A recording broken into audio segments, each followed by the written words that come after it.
Recording by Jyoti Films.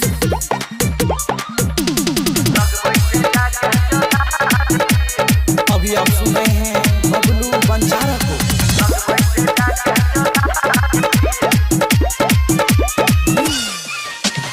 गाँव घर के चौरी के बिगड़ल छै आदत, खाइ छै सबटा मिनहार जी। गाँव घर के चौरी के बिगड़ल छै आदत, खाइ छै सबटा मिनहार जी। गाछ कटै के कर बहाना, लगबै छै जाके जोगार जी।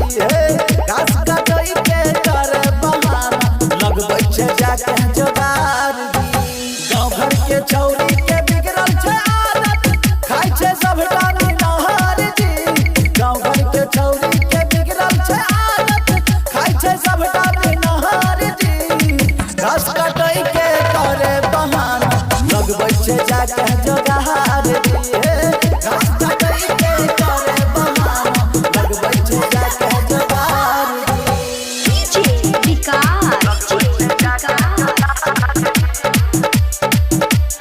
भटियार कला सीतामढ़ी, भटियार कला सीतामढ़ी।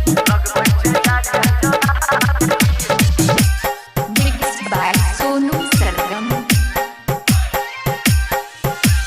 दू चार गो छोरी सब मिली के भैया चल जाय छै घूमै ला बहरा हो।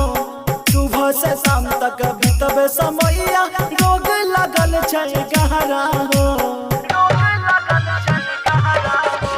दू चार गो छोरी सब मिली के भैया चल जाय छै घूमै ला बहरा हो। सुबह से शाम तक बीतबे समैया, रोग लगल छै गहरा हो। आपन आपन लौंडा से भैया करे लागे दीदार जी। आपन आपन लौंडा से भैया करे लागे दीदार जी। घास काटे के करे बहाना, लगबै छै जाके जोगार जी। घास काटे के करे बहाना, लगबै छै जाके जोगार जी।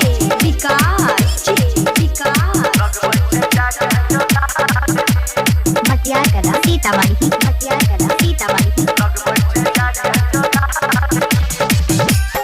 Mixed by Sonu Sargam. पढ़े न जाने छै एको गो अक्षर, कारी कारी भैंस के समाना जी। मुहवा के जोड़ छै देह के छगोर छै, हिलबै छै सगरो जमाना जी। पढ़े न जाने छै एको गो अक्षर, कारी कारी भैंस के समाना जी। मुहवा के जोड़ छै देह के छगोर छै, हिलबै छै सगरो जमाना जी। अब छै जब घर देखिया देखैले, बन जाय छै कुतुब मीनार जी। अब छै जब घर देखिया देखैले, बन जाय छै कुतुब मीनार जी। घास काटे के करे बहाना, लगबै छै जाके जोगार जी। घास काटे के करे बहाना, लगबै छै जाके जोगार जी।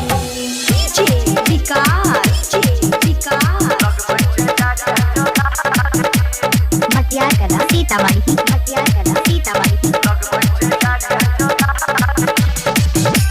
Mixed by Sonu Sargam. बबलू बंजारा के बतिया छौरी के लागै छै मिर्ची समाना हो। दै छै उ सिंगर के मने मने गाली, कहै छै बिगड़ल दीवाना हो। बबलू बंजारा के बतिया छौरी के लागै छै मिर्ची समाना हो। दै छै उ सिंगर के मने मने गाली, कहै छै बिगड़ल दीवाना हो। मम्मी पापा डांटे छै जखनी लागे जाय छै बुखार जी।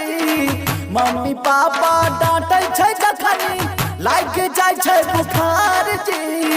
घास काटै के करे बहाना, लगबै छै जाके जोगार जी। घास काटै के करे बहाना, लगबै छै जाके जोगार जी।